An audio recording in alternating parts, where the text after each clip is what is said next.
Welcome to our 10th episode of Spirit of the Time with Chris Runco. Apologies for the technical difficulties today, but thank you so much for jumping on, and we will get started in about 30 seconds.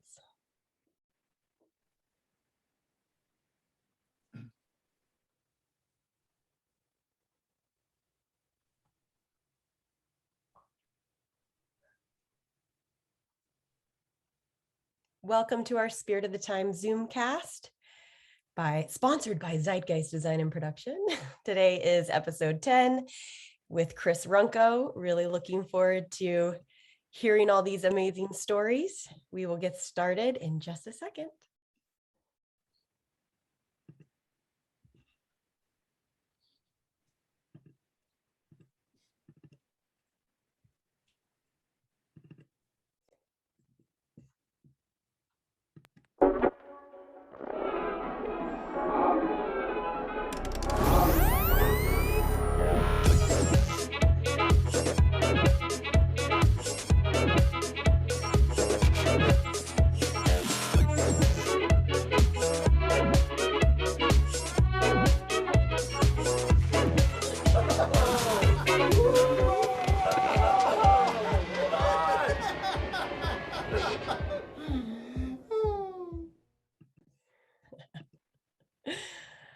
Oh, welcome to Zeitgeist Design and Production. I'm Becky Kiefer, Studio Director. Again, apologies for the technical difficulties today, but we're so glad that you guys were able to jump on to join us.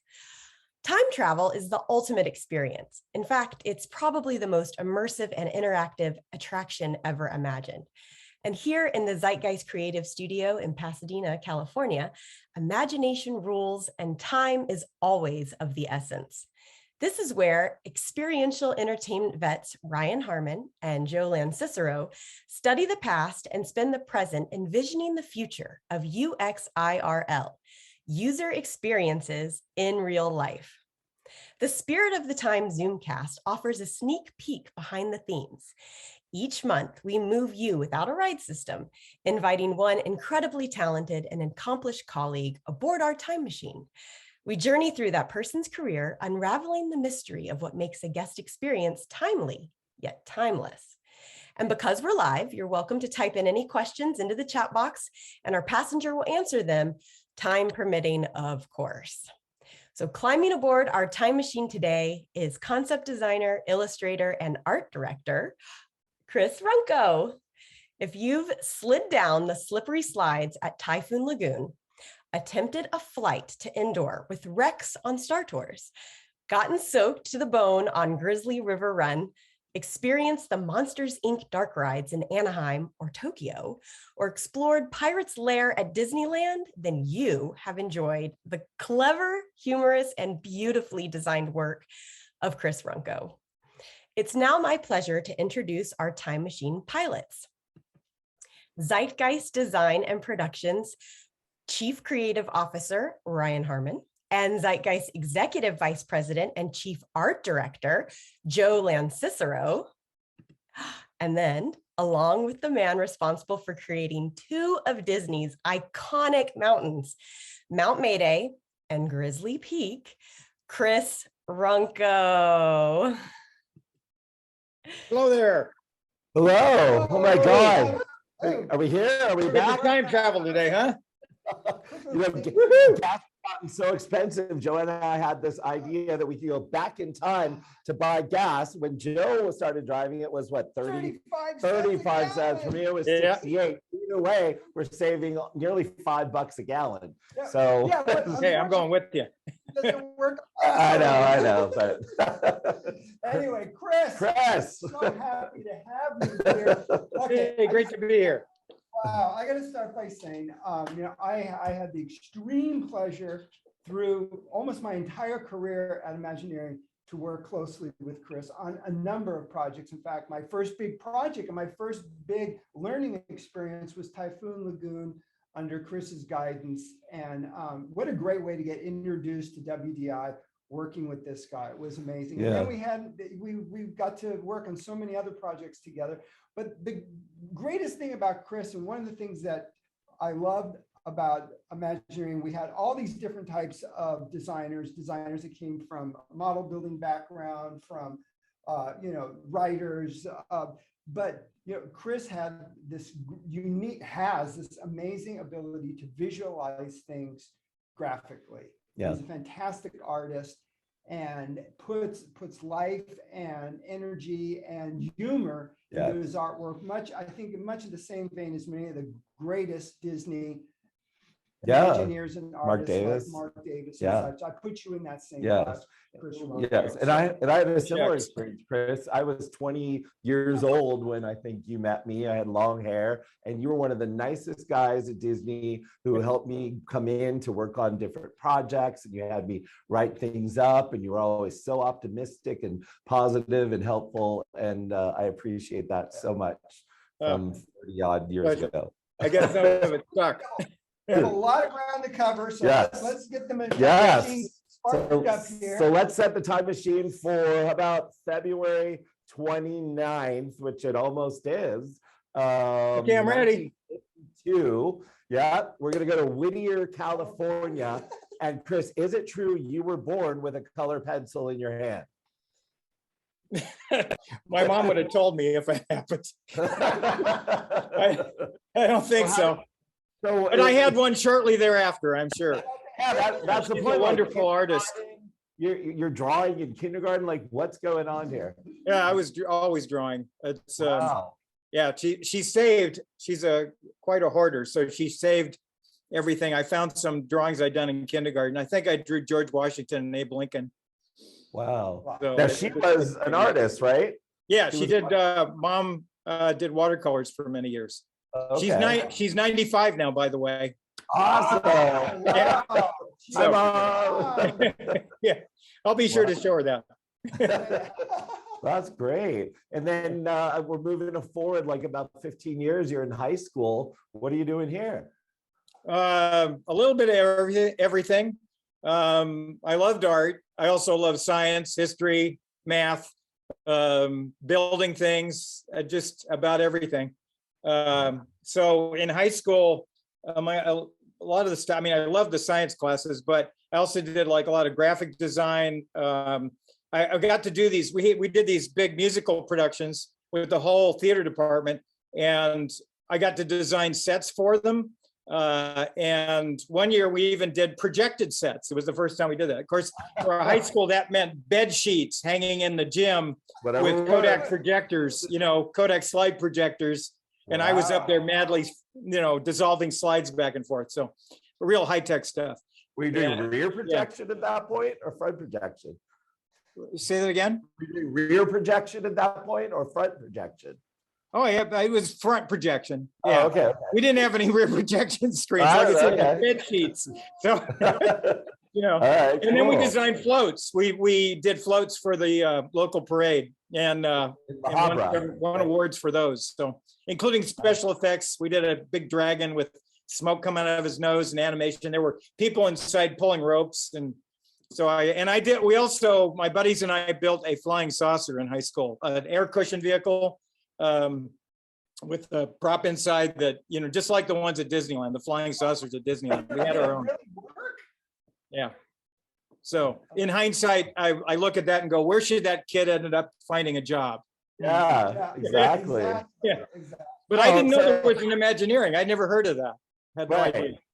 So if we move the machine to your hallway, there's like a little cabinet with a drawer that has some what's here, and tell us about your experience. Yeah. Well, like many people, we had the wonderful ticket books from Disneyland. We'd go about once a year. I was living in La Habra, so we were like a half hour away. And I always remember coming up on the freeway and seeing the Matterhorn appear. We're screaming in the back seat. I saw it first. Yeah. But the ticket books, we kept what was left over, and my mom stuck them in the bottom drawer under the telephone books in the hallway where the phone sat on top.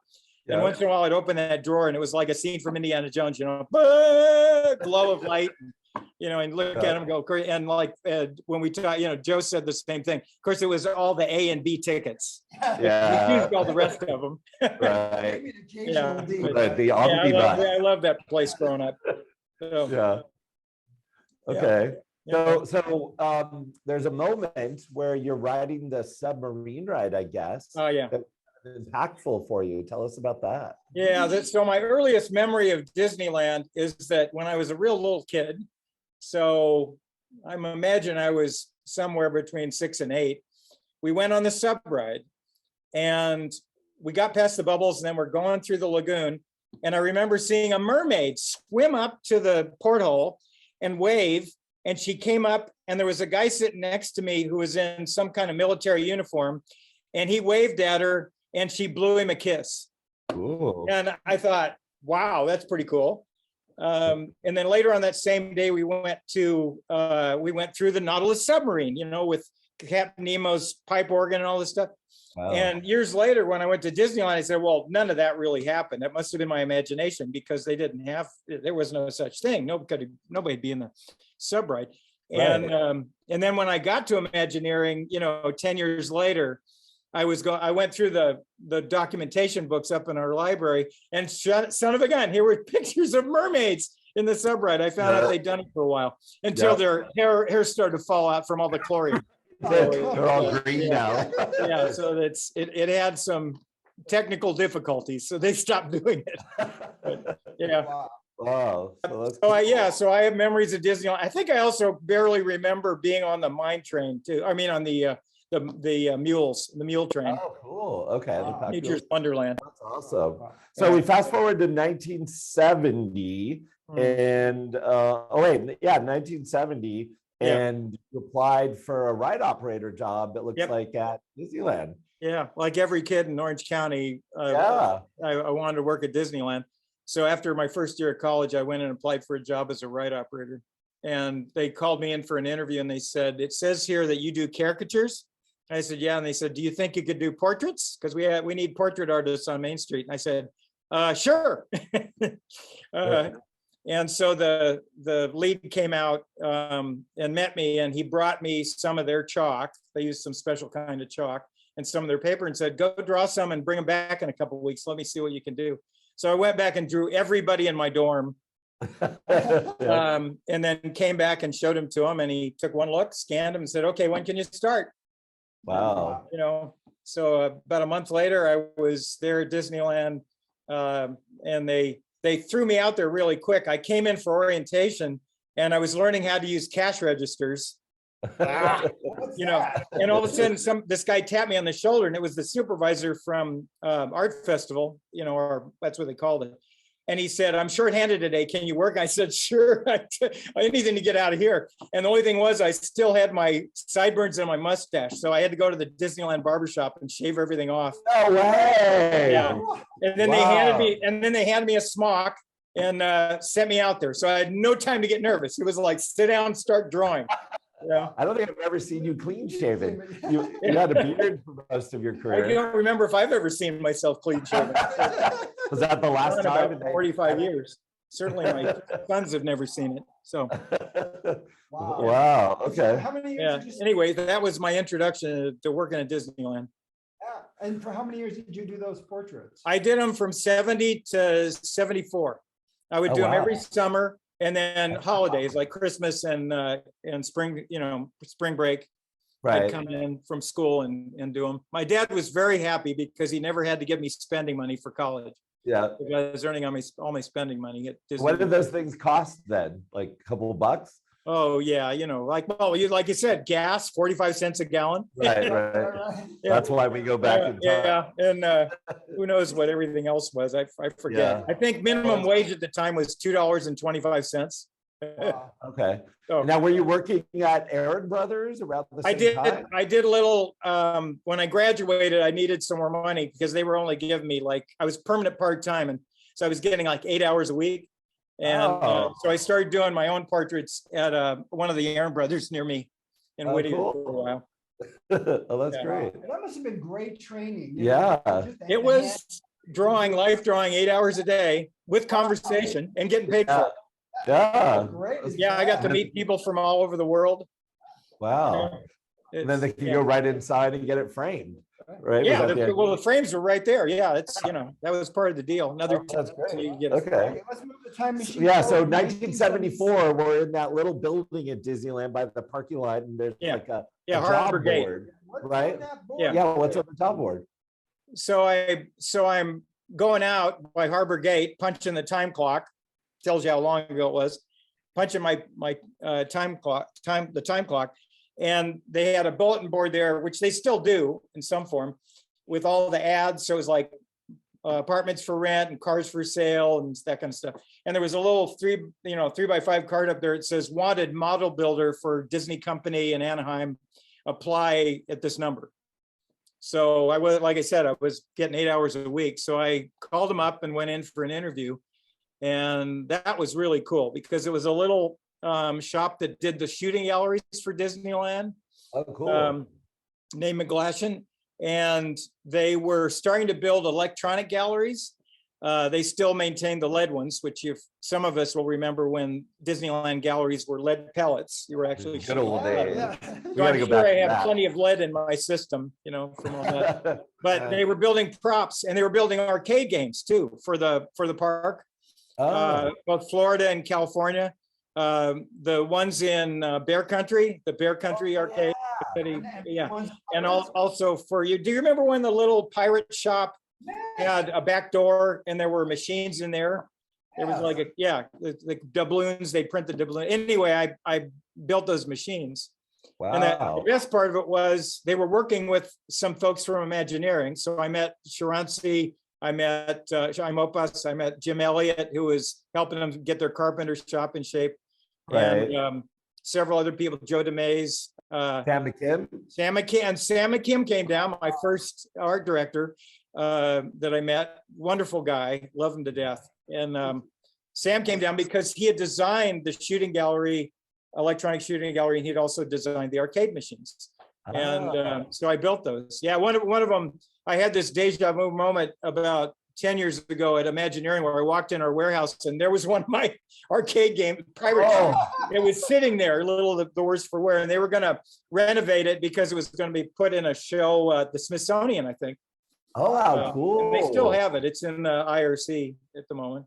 Wow. I built all the little props and painted them with black light and that kind of thing. So right. really So good learning curve. 1976, Yes, you are in Glendale. How did this happen and what are you doing? it was magic. It just time travel again. Now I was working there and these guys from Imagineering told me, Imagineering's starting to, WED, everybody, was WED at the time, just like on the hat. It was WED, and they said, they need people in the model shop. They're hiring because we're getting ready for this big project called EPCOT. So you ought to go apply because we think you'd fit in, and we could use you. So I went and applied for a job up there, and it scared me. Luckily, I knew nothing because the HR guy called me up and said, "Can you be here Monday at 9?" I said, "Okay, fine." And showed up there Monday at 9. Sharansi was in the lobby going, "I wish I knew you were coming. I would have helped you get ready."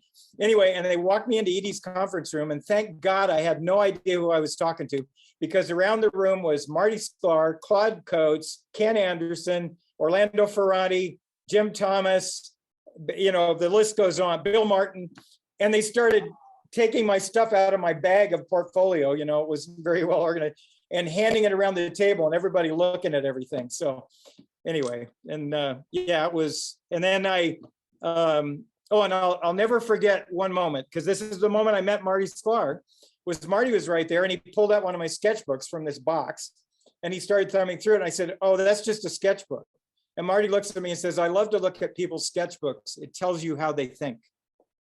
Yeah, that's true. Never forgot that. So I left the meeting and they said, "Okay, well, don't call us, we'll call you."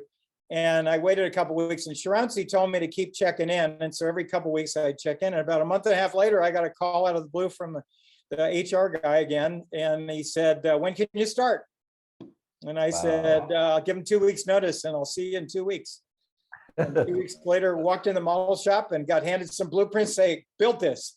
It was part of the Big Thunder ride. It was like, here, build this. Wow. So I had to learn how to read blueprints really quick.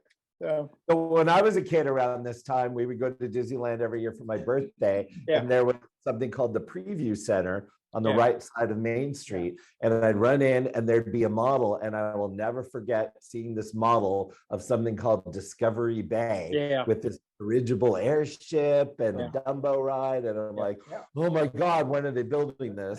Yeah. And you built that model, yeah, correct? I helped on it. My little part, I think that might have been my very, very first job in the model shop, or right after the blueprint job, was I made the Dumbo ride. And the way I Okay. made it, again, this being, 1976, I hand carved little Dumbos about that long out of balsa wood, actually Jellyton, but it's similar to balsa wood, and little cardboard ears, and then made this little ride. It's all of about 3 inches around, 1/20th scale. Yeah, that's I still look at that model. I see that and go, wow, it's still a gorgeous model. It was one of the prettier ones we ever built. Tony built a lot of it. He was very hands-on. Tony Baxter, my mentor and friend.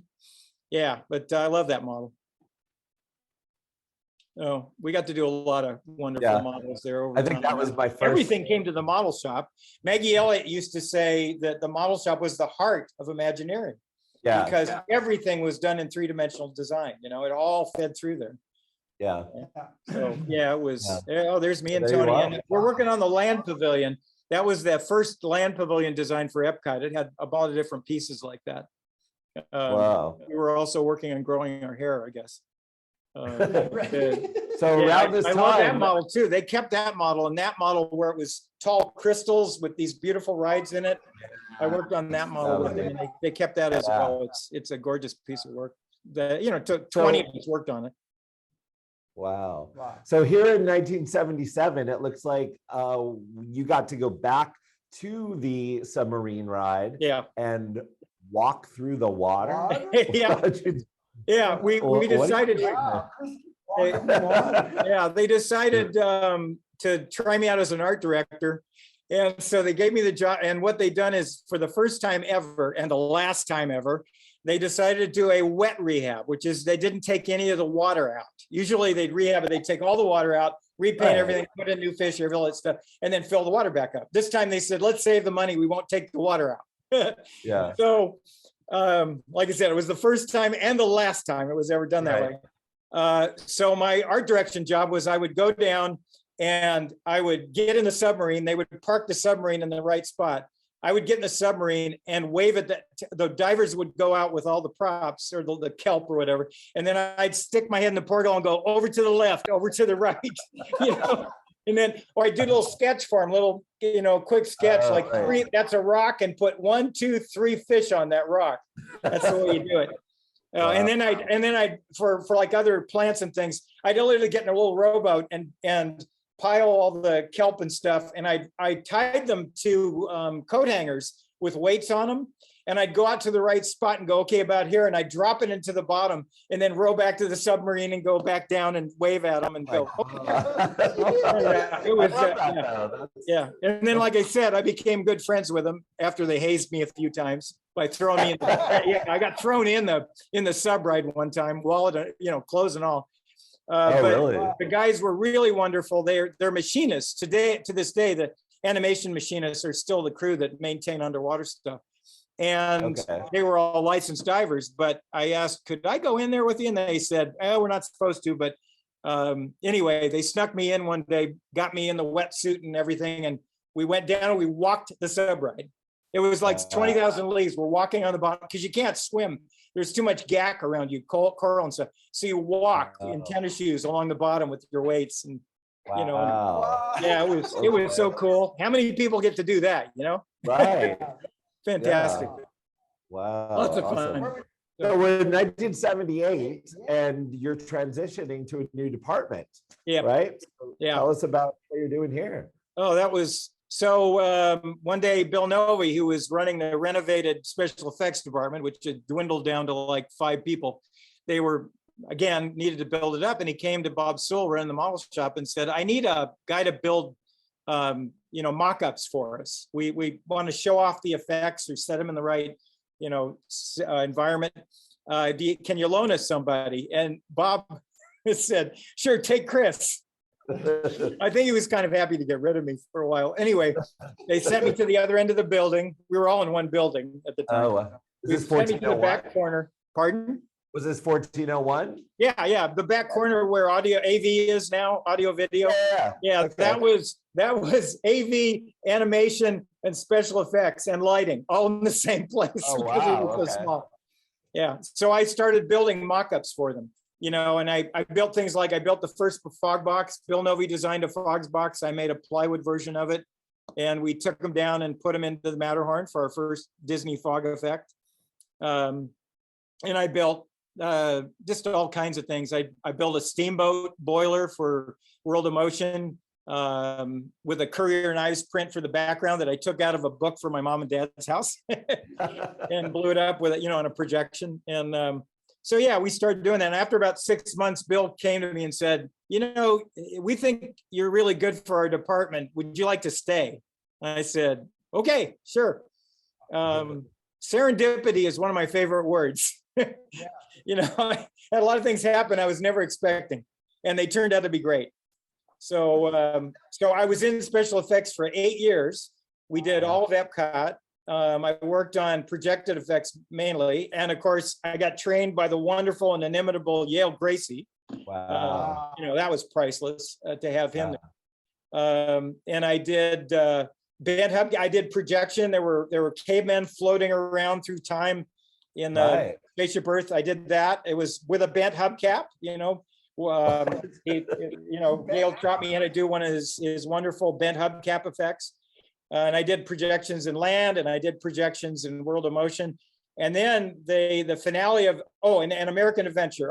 Everybody in special effects was a supervisor for one section of EPCOT, and I got American Adventure. So I installed all the effects. I did some of the effects, the projected effects and the torch effects, but I supervised the installation of those. So, wow. Yeah, it was glorious. When you did the special effects, you were also probably doing the artwork too, right? Yeah, I did some, like the finale scene. Sometimes I just did it because I wanted to see it, and I wanted to say, hey, how about like this? So I did a rendering of the Bat Cave for Big Thunder. I'd worked on the Big Thunder models, and now I was working on Big Thunder effects. So I worked on building the bats for the Bat Cave. One of the other guys designed them, but I did a rendering of the Bat Caves that they used. They actually put the painting down in the field with some plastic over it, and the guys did the blacklight painting looking at my sketch. And I did some sketches of special effects for American Adventure, like the finale, the sequence. I storyboarded all the effects in the finale, not because I had to, but just because I wanted to, because it helped me understand what we had to, create. So talking about I doing sketches and Big Thunder, one of my favorite gags of Big Thunder is at the top of that first floor. I totally forgot about that. Yeah, the goat. The goat. Yeah. So I forgot about that in the model shop. Imagineering has always had a wonderful flexibility in that many people started in one role and then migrated to another one as their interests and their skills took them. Yep. And it's a wonderful aspect of a place to have that kind of flexibility. And we had people from the store who became show producers. We had people from like coordinators who became show producers as well. Just all kinds of intermingling. So anyway, I'm working on the Big Thunder model, and Tony came to me one day and said, we've got these leftover figures that we tore out of Mine Train, the skunks, the goat, the vultures, all that stuff. Have you got any ideas about how we could use them? And so I did some thumbnails, and one of them was, which is in the slideshow, it's that it literally is a napkin sketch of this little dynamite shack with the goat chewing dynamite. And anyway, I showed it to him. He said, hey, I love it. Okay, let's do that. So I made a model of it. And then the guys, animation built the thing. And that's there to this day. He's still chewing dynamite. He evidently can't get enough. And what happens if you if you ride it and you keep your eye on him? Yeah, yeah. I years later, Kevin Lively, one of the wonderful, younger designers we've had in recent years at Imagineering. We were talking one day and he said, well, I didn't know you did the goat, and so who did you invent the goat trick? I said, what's the goat trick? He says, you don't know what the goat trick is? And so he took me down to Disneyland one day and we did the goat trick, which is basically, see if I get this right, the fans know better than me, but you get it when you start dropping down that drop from the top, keep your eyes on the goat while you're going around the turn. And what it does is it makes you feel like you're spinning the whole way down the drop. I don't I just got a little dizzy. That's all I know. Yeah. But that's the goat trick. So yeah, there's even a Funko character of the goat. Is there one really? Have they made one? Yeah. I think my son's that's got funny. it. A lot of toys being made of your designs. Yeah, consumer products does not miss a trick. That's their job, right? So we're here in 1982. EPCOT opens October 1st. Yeah. Then the infamous EPCOT layoffs, which gave way to all these great firms we have now. What happened to you? Beautiful. I managed to stick around somehow. I kind of bounced around. Versatility was helpful since I'd been in the model shop and special effects, I guess. Anyway, I stuck around and I started fiddling around, and they needed some walk around characters for EPCOT. So I designed some robots to walk around. Okay. And they really liked it. So we actually made a mock-up one. And it was a real simple design. I found that simple with a good operator is the best combination. And then that led to doing some work on Captain EO. Just help sketching with all the guys. By the way, I'm still in special effects. And then Tony, we had this wonderful day when George Lucas was coming, and all us Star Wars fans were beside ourselves with joy. And he was going to meet with Tony and Randy Bright and the team and talk about the possibility of a simulator ride based on Star Wars. And so we're all lurking in the hallway after hours to see when this meeting ended. And about 7 o'clock, Tony came back out and George had left. He said, it went over great. George really loves the idea of a simulator ride, but he wants to put a pilot in there to give the show more dimensionality and more personality. And Tony had a little napkin sketch in red marker, and it was this little stick figure robot in front of the screen. And he said, yeah, so you want to take a shot at that? And I said, sure, so I went home and started sketching, got sick, spent 2 days in bed sketching, different robot characters. And I'd done a bunch of research on robot arms and stuff like that. Anyway, I did these passable sketches and I brought them all in and handed them to him. And he said, okay, talk to you in a while. And, a couple days later, he came and found me in the model shop. He says, Chris, they want to build your robot. They want Can you show us what it looked like? There's the little one that's the one that was the walk around character, which we ended up calling Gyro. There he is in real life. And like I said, he was a mock-up. He was actually an off-the-shelf robot that a wonderful guy operated. And then we just customized him with a costume and all and tried him out. And he worked great. And we said, yeah, we should do a walk around. So, and we did do one later, although I didn't design it. They bought one off the shelf again with all these bells and whistles attached, and it lasted about a year and then it fell apart. So didn't they make a little toy of Rex or something? They did make a little toy of Rex, and it's so much fun to have somebody make a toy. So there he is. He'll blur out when I got. Anyway, and actually here, Joe, let me take a close look at him. Oh wow! There you go. That's awesome. Yeah, isn't that fun? And now there's a big one. There's the big one. There's one like this tall, and it walks and everything else. It still has the right voice. Still has Galaxy's voice. Edge. Yeah, we were there with Chris and Rex. Yeah, Tom Morris and I went down and we saw it that day, and I had to buy 2 of them. So one in case I break it. So playing with it.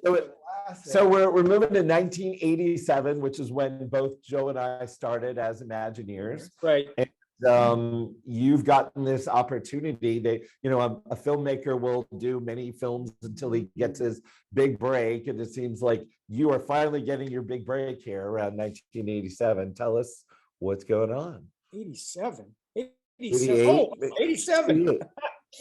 Yeah, it all blends together. Anyway, they wanted to add another river country had become super busy. They knew they needed a bigger one. The hotel people took a shot at like a water park, and it needed some magic. So they brought it to Imagineering, said, okay, we got a layout, we have a name, that's all we've got. You guys come up with some stories to go with this. And here's what the basic layout looks like. And we want to call it Typhoon Lagoon, but we don't know what that is. So they had a bunch of us go off and try and figure out what Typhoon Lagoon meant. Right. And my thought was, I was sitting there and thinking again, at home at night in my garage studio. And I thought, well, what would say when you look at something, what tells you there's been a huge storm come through it, some ginormous storm? And I thought, well, I know, I'll stick a boat in a tree. So I stuck a boat in a tree, a big banyan tree. And I like that. And I said, well, what about the boat on the mountain? Do the old Noah trick. So I stuck a boat on top of a mountain for a sketch. And then I developed that, and I did there's one of the first ones. The first sketch was actually a riverboat stuck on top of the mountain. Anyway, so we had this day again, and I think it was Edie's conference room, and like we put up all our ideas, and I had my Typhoon Lagoon thing where there was all this flotsam and jetsam and the boat on the mountain. And then there was a Mayan temple. I'm still not sure why that was Typhoon Lagoon, but a Mayan temple theme, and lumber, like a lumber mill with all the sluice boxes and logging equipment stuff, which is kind of cool. And let's see, I think a bivouac, like a World War II bivouac, where it's like Bermuda Triangle. Everything there was made out of stuff that had somehow gotten sucked into the Bermuda Triangle. Anyway, Randy Bright and Marty Sklar walked in the room and started to sit down, and Randy took one look around the room and he spotted the boat on the mountain. That's all he wanted to talk about. He said, oh, we could do that. And then we could do this and this we could do. But you know what? Well, that would be great, but it shouldn't be a riverboat. We got too many riverboats in Florida. Let's make it a fishing boat. How about a fishing boat? Anyway, but that was it. He was dead set on that was the right way to go with Typhoon Lagoon. Yeah. And so that we started developing it. We started making models. I started sketching my rear end off on all kinds of gags we could do with that for each one of the slides we had in the plan and things. And somewhere along the line, we got one of these rookie designers to help us. He was pretty whipped behind the ears, but it was Joe Lancicero right there. And he designed a whole lot of stuff for Ketchikan Creek and some signage and all kinds of things. So there's some of his artwork if you can find it, but no, it was great to be working with somebody with so much sense of fun. There it is. There's one of his sketches at Ketchikan Creek. Soon available as an NFT. Yeah. And years later, we'll see that years later I was working for Joe in Tokyo. So What goes around comes around. I guess he learned some from, I guess I taught him everything he knows. Because I came from a 2D world, and it was on Typhoon Lagoon where I had to learn, and Chris was very instrumental. I mean, make that leap from 2D to 3D to start thinking about, okay, how are you going to really think about things in space? Right.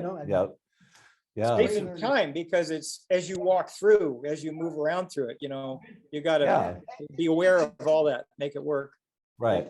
And Chris, you were so great at this, as was Mark Davis and others, because you have to be able to capture a moment, in a single drawing. Tell a story. Right.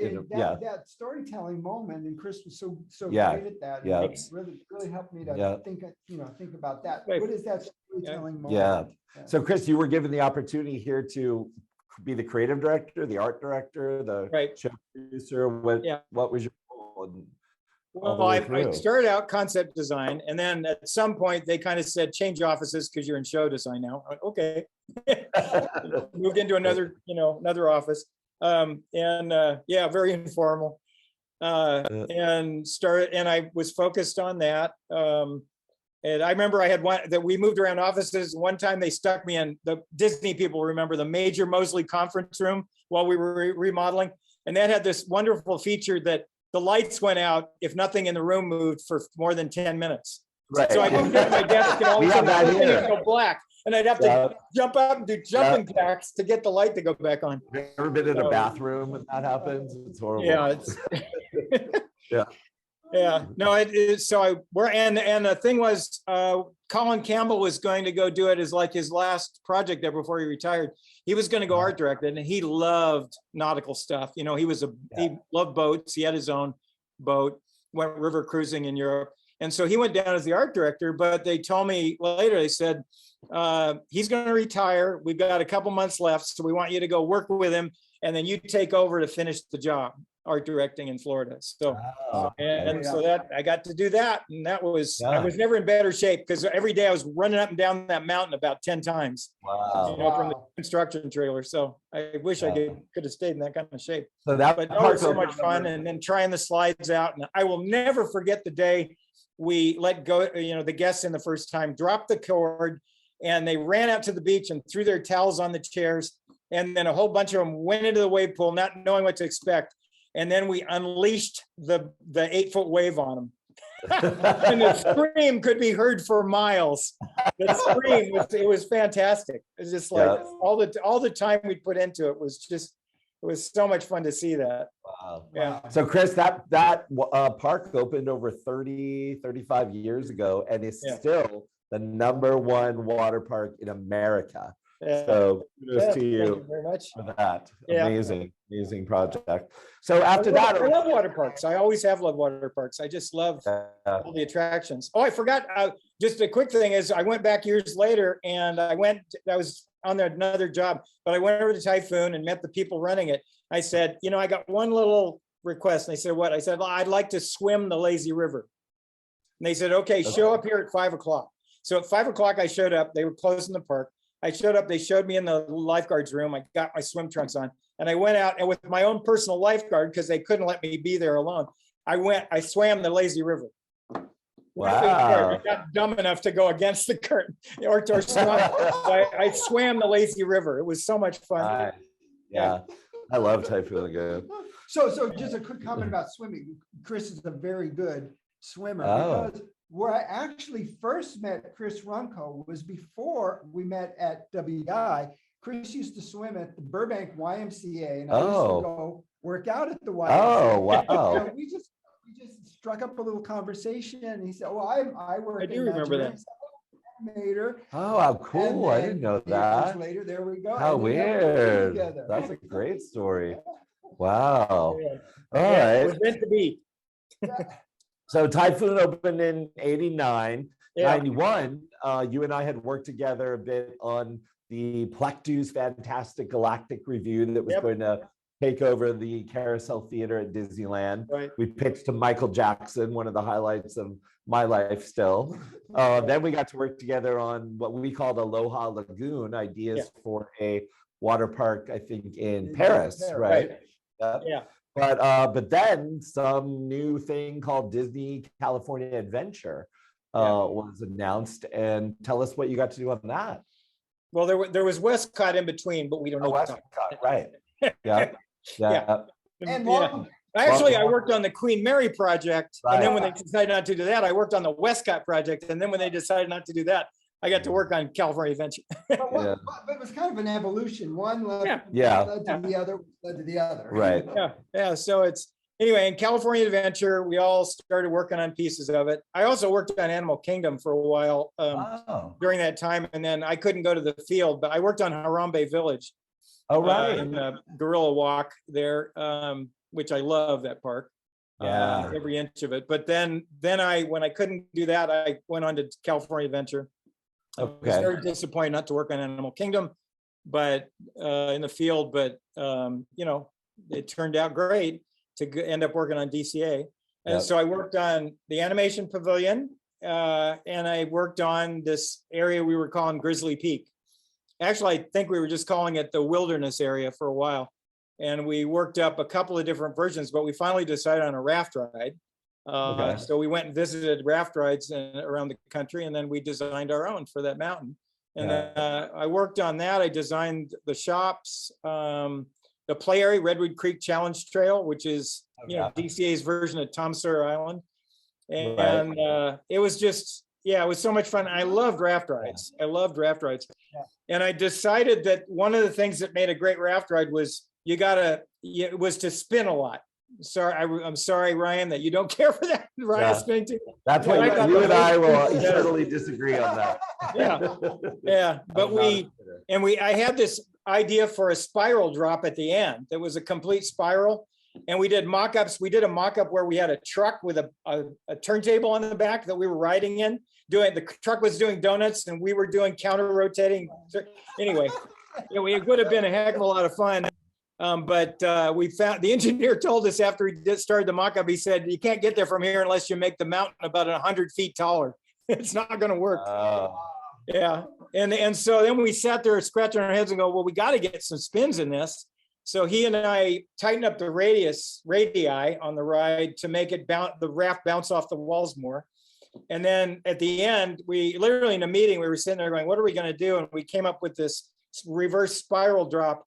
And then we had this wonderful day in the mock-up where I said, well, now we've made it drop, which nobody's ever made a raft drop before. Right. That's cool, but can we make it spin? And Mark Sumner is his name. And like I said, it's great. One of the greatest engineers I've ever met. And he also designed the Soarin' attraction and the ride system for Pirates in Shanghai. Wow. But while he was doing that, Soarin', he did the raft ride. And he literally in the mock-up, he went up there and threw on a safety harness and grabbed a couple of gloves and grabbed the tow rope. And he made that when we dropped the raft, it started spinning. And he said, okay, I'll find a way to figure out how to do this 24 hours a day, Wow. And that's how we got the big drop at the end. Awesome. Yeah, nobody had ever done a drop before with a raft ride. That was an invention No. itself. I remember Knott's had a Bigfoot Rapid, Six Flags Magic Mountain had a Yeah. water ride. Yeah, Yours there's was- this larger diameter. The one at Knott's is really fun, and SeaWorld has a terrific, Oh, right. a lot of Yeah. great theming. Yeah, Yeah. yeah. Wow. Chris, I can't Learn help- from everybody. I'm listening to you describe all the things that you did, and I'm taken back to your high school building floats and building sets and things. And wow, Right. that really served you well. Oh, yeah. But also said just the kind of thinking, the kind of mind you had. You're bored with Yeah, it, I yeah. think. You were just a natural. Oh, So what great. about the peak, the bear peak on that ride? Tell us about that, because you designed one of Disney's iconic peaks in Mount Mayday at Typhoon Lagoon. And, Yeah. And kind of tell us about The this. early sketches. I don't remember where in fact, I have a sketch of this, the bear, when it was only, at one time we were just going to do the little rides, not a raft ride, but the little dry for wet rides where you get on a little sled and go down a water slide. And then we changed to the raft ride. But along the way, I'd started throwing this idea of the bear, and then I made a model of it, and everybody really liked that. And I think where it came from is those water parks we were talking about for Europe. I went back and looked at the artwork. The one we did that was kind of themed toward Yellowstone and that part of the US, I'd done a mountain in it that was shaped like a dinosaur. And that was in one of those water parks. So that's probably where it kind of melded in there somewhere. But I just thought that bear would be a really cool thing to have. And like I said, I just kept doing it, and it, people enjoyed it. And so I did the first sketches and then the first model, and then we hired a wonderful sculptor named Parker Boydell, who's a Native American sculptor who worked on Tree of Life. So he was recommended to us, and he actually sculpted the bear in 1/2-inch scale. Wow. With me art directing and carving little stuff around him. But that's how the bear arrived. It's bear, and there's a legend of the mountain, and it's actually I wrote it. It's based on California Indian tales, a Californian Miwok tales, and it's carved in a rock over near one of the bridges. A little short story about the backstory to that. So. Yeah, but I love that. I still enjoyed getting that right. And the secret is do not wear jeans. Jeans never dry out. That's a secret, theme park clue there. Never wear jeans if you're going on the raft. Wear shorts, wear khakis, don't wear jeans. Okay. You'll be wet all day. Okay. Yeah. So And we're don't sit moving near the forward. door. Don't sit near the entranceway on the raft. Bad Right. idea. Okay. So we're going to move forward on the machine here to 2001, and we see you in Anaheim. What are you doing here in Anaheim every day? Oh, they sent me down to the WDI Anaheim office. Oh, okay. And what a glorious time. That was one of the best crews I've ever worked with. I loved it. And things were kind of slow in Glendale. Like I said, actually, you know, it was a roller coaster of a career, because I think I was almost fired 3 times and I was almost laid off 3 or 4 times. So it wasn't smooth sailing all the time. But I saw the opportunity. I went down to Anaheim. I knew those folks from working on other stuff on the Jungle Cruise Boathouse. And I went down there for 5 years, and we had a great time. We worked on, you know, remodels in Big Thunder. There I was working on Big Thunder again. Working on Jungle Cruise. God, I love Jungle Cruise.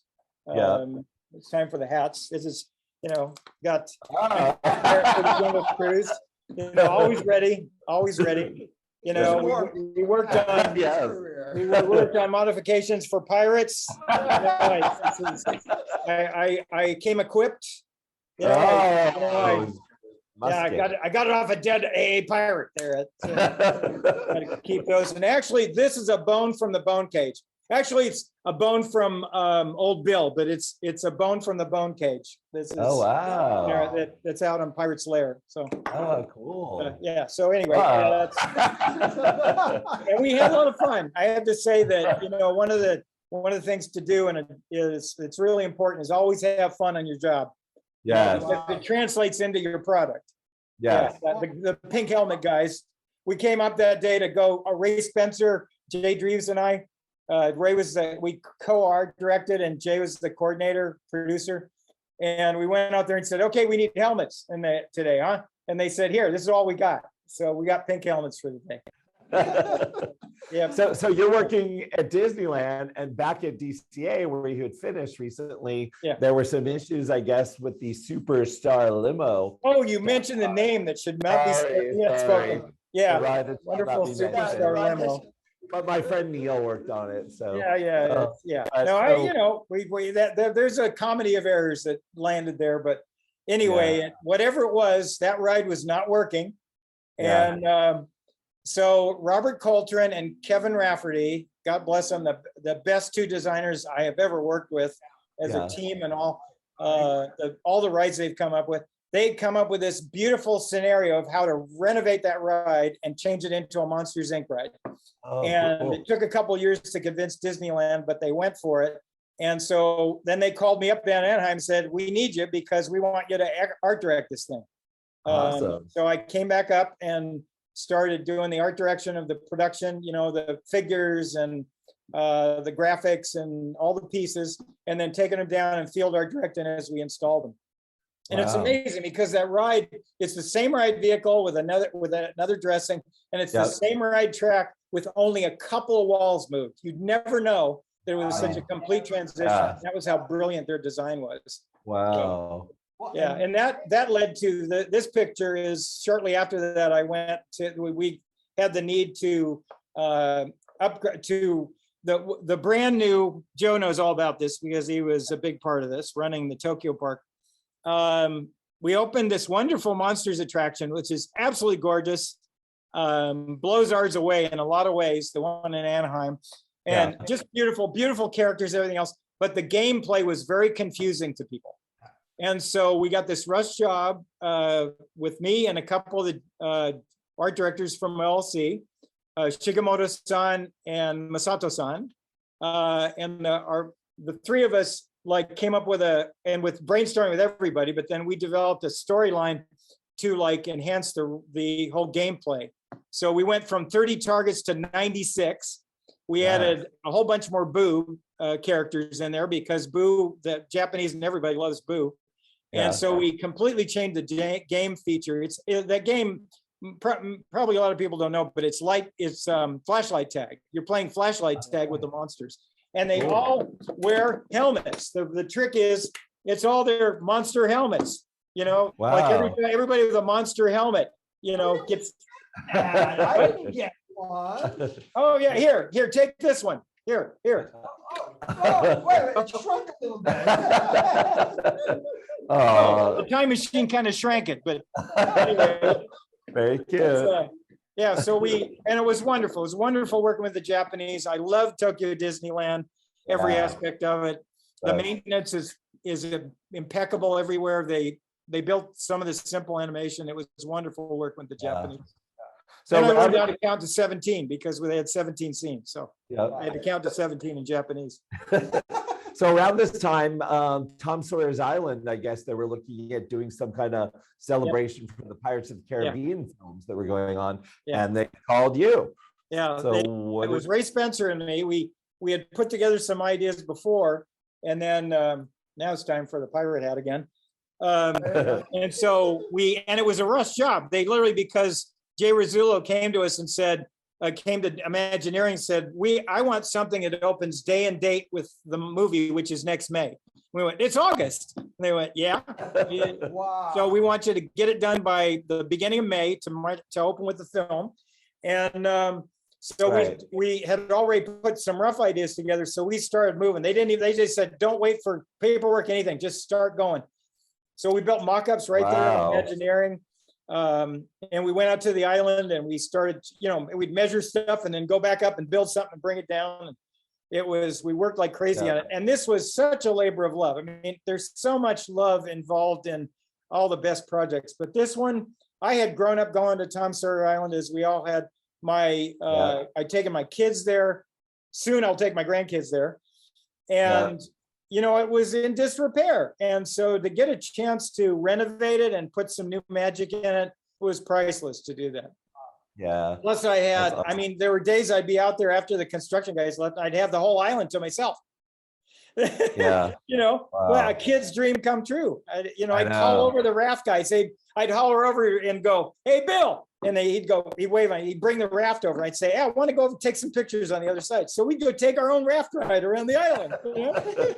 I mean, how many kids get to do that? Jeez. Right. Me and the ducks. That was just me and the ducks out there. I love that you've never grown up. That's awesome. What are you talking about? So What the we're heck here is that? about 2011, and looks like your last Disney project is all the way in China. Yeah. Tell us about that. A wonderful team of people on this big project that they'd spent over 10 years, pulling together. I had a small piece of it. We were working on a carousel, with Gardens of Imagination, they call it. And it had lots of wonderful landscape, lots of wonderful gardens. And we did a Dumbo ride, and we did a show area for the front of the castle, and we did a carousel, a Fantasia themed carousel. Okay. So there's a whole story in itself, but I didn't go to the field with that one. But okay. we had a great team. I worked with Doris Woodward, Josh Stedman, just a whole bunch of great people. And it was, I still yet to get over there one of these days. Right. I'll make it to Oh, Shanghai cool. and be able to see how this stuff turned out in the flesh. But Yeah. often it's tag team. Often the projects we work on are tag team. I'm lucky because starting in special effects in the model shop, I ended up working on every aspect. So many projects, I would be there when we did our first, napkin sketches, and I'd be there the day we opened it. And actually, I'd be there a year later fixing things. Those guys are so lucky. Yeah, I saw every stage of it. So I'm very fortunate. I feel very fortunate to have been able to do that too. Yeah. Through the whole gamut. So 2016, your Disney career after 40 years comes to 46. 36. 46. Yeah. Really 40 Counting years. Disneyland. So what have you been doing since, and where is, besides working with us? I'm going to Disneyland. Huh. I am going to Disneyland soon. I've been working with you guys. I also designed a little dance theater for Pasadena. Okay. I did some other architectural design for just simple places, including one of my old house. I designed a new front porch for my house. Nice. I'm doing some mentoring on occasion, some consulting with different companies. I'm working with Joe Garlington and Larry Gert's class in themed design at USC. and the next gen group there. I'm having fun, giving them some advice, so to speak. Yep. And I'm working on my own miniature golf course. Ooh. Love miniature golf. So my front yard had a Halloween themed miniature golf course. Oh, You cool. actually play it? So yeah, and then I have watercolors, and I'm working on some children's books ideas, and I do cartooning. I've always done cartooning. I do some of that as well. So you were the cartoonist for the yeah, for the local paper. I did them in college, and then and actually I have to, Mark Davis is one of the legends and one of my, mentors forever. I remember standing in his office, literally having him show me some of his techniques and talking about his side of design. But the other mentor I can think of is Paul Conrad, who did Pulitzer Prize winning political cartoons. If you think about it, both those things are very similar, in that you got to tell a story with power and with personality, and you got to tell it quick. Right. Come up with the image that nails that. Yeah. So Chris, that was my target all the time. Yeah. So you are a creative powerhouse. You've been all over the world. You've done 2 Disney peaks, all these beloved experiences. What do you think makes a guest experience both timely yet timeless? I've watched you ask people that question, and then I sat down with myself this morning. I got up real early, and I was mulling it over again, and I still came down to, you got to do what you love. Okay, like we all are a part of the world. With you got the right name, the Zeitgeist. Yeah, we're all a part of the where we grew up. I had Disneyland. I had my dad building things in a carpenter shop. I had my mom doing watercolors. My grandparents were musicians. All this stuff somehow mixes around in all of this, and then you find the things you love, and I just love doing these things. I love building things. I love drawing. And also, this was a tradition. This is a Disney tradition. Rolly Crump would tell us a good project starts with 3 things: research, research, and research. And we had our own library, and I would pore over books and suck in all those pictures and all of those stories. And I just loved doing that process. I was an art and literature major, Right. One of the things I loved on Tom Sawyer Island was I showed him why Tom Sawyer went to the island. He went to the island. He and Huck Finn and Joe Harper went to the island to be pirates. Right. In the novel. Yeah. It's in the book. It's in the book. Yeah. So all that storytelling, and then I just found things I loved. And there were some times where I'd sit there and, go, well, it isn't the right time. And then something else would pop up. Awesome. And I really think that, I don't know that we ever aim for timeless. I don't know if anybody ever aims for timeless. Yeah. Or aims for timely. But timely is kind of because it's of our time. We know what we like. We know what's popular out there. Yeah. We can do focus groups. That's all great. But I think really the quality, that timelessness comes out of the stuff we love. And, Bruce Gordon had this wonderful expression, why there's a Disneyland. They asked him when he went to design they were hiring him to do the Walt Disney Museum. God bless him. He was a wonderful show producer. And they said, why did Walt build a park? He said, because he wanted one. He wanted one. He wanted to take his kids there. He wanted he wanted one, and he wanted to play in it himself. And I think when I go to Disneyland, still of all the parks, people grew up on the East Coast, love Disney World. I still love Disneyland because I walk around and I see the personalities of the guys I worked with. I was lucky enough to work with the Bill Martins and Ken Andersons and Claude Coates and Mark Davises and Marty and Orlando. That their love is in that place. Yeah. And I think that's part of its timelessness, a big part of its timelessness. Well, this has been wonderful. We need to go get some more gasoline for the weekend. But, that's right. Okay, 49 cents, here we come. We'll see you guys in the future. Bye. Oh my goodness. You guys crack me up every time. We hope you enjoyed the ride. Thank you so much to Chris Runco for time traveling with us today. Thank you for dealing with our technical difficulties. And in fact, we have a little special thing. We're going to stay after and do a live Q&A. So if you guys want to stay, you have the time, please join us. Don't go anywhere. I'm going to turn the recording off and then we'll do a live Q&A.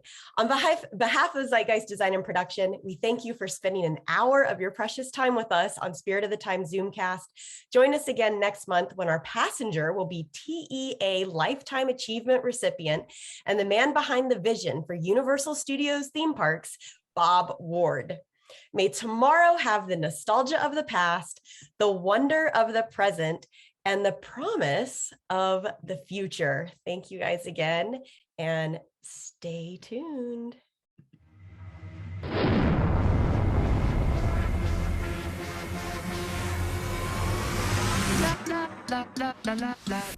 Get it.